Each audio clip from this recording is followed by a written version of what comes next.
ఈ ఊరి పేరు మానుకొండవారిపాలెం. ఇది నాదెండ్ల మండలం, పల్నాడు జిల్లాలోకి వస్తుంది. ఈ ప్రాంతంలో మాజీ మంత్రి విడుదల రజని ఇక్కడ ఒక కుటుంబాన్ని పరామర్శించేందుకు వెళ్ళారు. ఇక్కడ ఘటన జరిగిందని. సో అక్కడ ఆమెతో ప్రధానంగా ఉండి ఆమె సోషల్ మీడియాని చూసుకునేటువంటి వ్యక్తి బేసిక్గా విడుదల రజని అనుచరుడు. విడుదల రజని సోషల్ మీడియాని మెయింటైన్ చేస్తుంటాడు ఇతను. ఆమెతో పాటు ఇతను శ్రీకాంత్, ఇతని పేరు. ఇతను కూడా వచ్చాడు అక్కడికి. వస్తే ఆ విషయం తెలుసుకున్నటువంటి నాదెండ్ల పోలీస్ స్టేషన్ ఉంది, నాదెండ్ల మండలం. ఆ పోలీసులు అతను అరెస్ట్ చేయడానికి వచ్చారు. అరెస్ట్ చేస్తున్నటువంటి క్రమంలో పోలీసులకి విడుదల రజనీకి మధ్య వాగ్వాదం. అసలు ఎందుకు అరెస్ట్ చేస్తున్నారో చెప్పాలి, కనీసం వారెంట్ చూపించాలని ఆవిడ.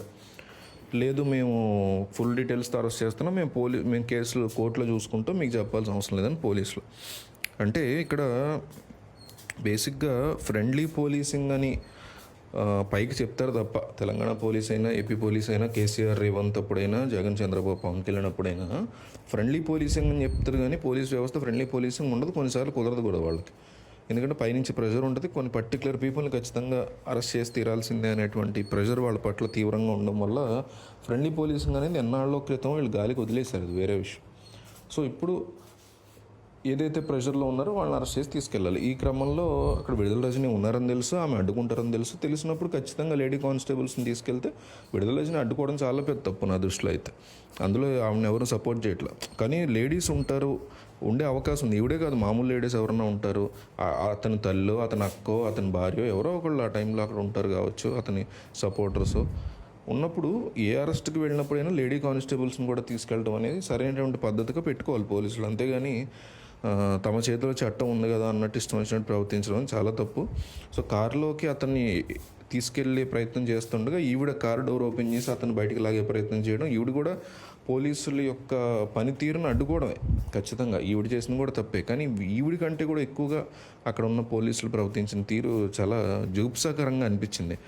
లేడీని పట్టుకుని అక్కడ ఇబ్బంది పెట్టడం అంటే, మాజీ మంత్రితో ఒక లేడీతోనే ఇట్లా ఉన్నారంటే ఇంకా ఒక జెంట్స్ అయ్యి ఉండి మీలాంటి నాలాంటి సామాన్యుడితో ఇంకెంత దారుణంగా ప్రవర్తిస్తారు అనే ఒక పరిస్థితి కనిపిస్తుంది ఆ సన్నివేశం చూస్తే.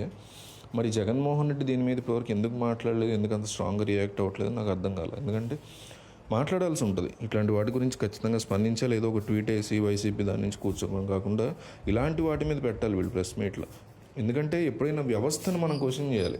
వ్యవస్థలో ఉన్న అధికారులు కావచ్చు, పోలీసులు కావచ్చు, ఎలక్షన్ కమిషన్ ఆఫ్ ఇండియా దగ్గర నుంచి మన పోలీసు కానిస్టేబుల్స్ వరకు ప్రతి ఒక్క వ్యవస్థని రాజకీయ నాయకులైనా మనమైనా క్వశ్చన్ చేయాలి. మన తరఫున రాజకీయ నాయకులు క్వశ్చన్ చేయాలి. చేయనప్పుడు మనం వాళ్ళని డెఫినెట్లీ అడగాల్సి ఉంటుంది. సో విడుదల రజని కేసులో కొన్ని సీరియస్ నిర్ణయాలు జగన్మోహన్ రెడ్డి తీసుకుంటే బాగుండదు అనిపించింది. అది చిన్న చితక ఇష్యూ కింద పక్కన పడేస్తే ఇక మీదట పోలీసుల యొక్క ప్రవర్తన ఇంకా రాంగ్గా ఉండే అవకాశం. గతంలో వైసీపీ అధికారంలో ఉన్నప్పుడు టీడీపీ లేడీస్ పట్ల కూడా పోలీసులు ఇట్లాగే అనుచితంగా ప్రవర్తించిన సందర్భాలు అనేకం ఉన్నాయి. అప్పుడు కూడా టీడీపీ పోలీసుల వైఖరి మీద ప్రశ్నించిన సందర్భాలు చాలా తక్కువ. సో వ్యవస్థని ఎప్పుడైనా మనం నీరుగారిపోకుండా చూసుకోవాల్సిన బాధ్యత మన మీద ఉంటుంది. కాబట్టి క్వశ్చన్ చేస్తే బాగుండేది అనిపించింది నాకు. అంటే స్ట్రాంగ్గా ఇంకా దాని మీద పోరాటం చేస్తే బాగుండేది. ఇష్యూని చిన్న చితక ఇష్యూగా వదిలేశారు వైసీపీ వాళ్ళు అనిపించింది.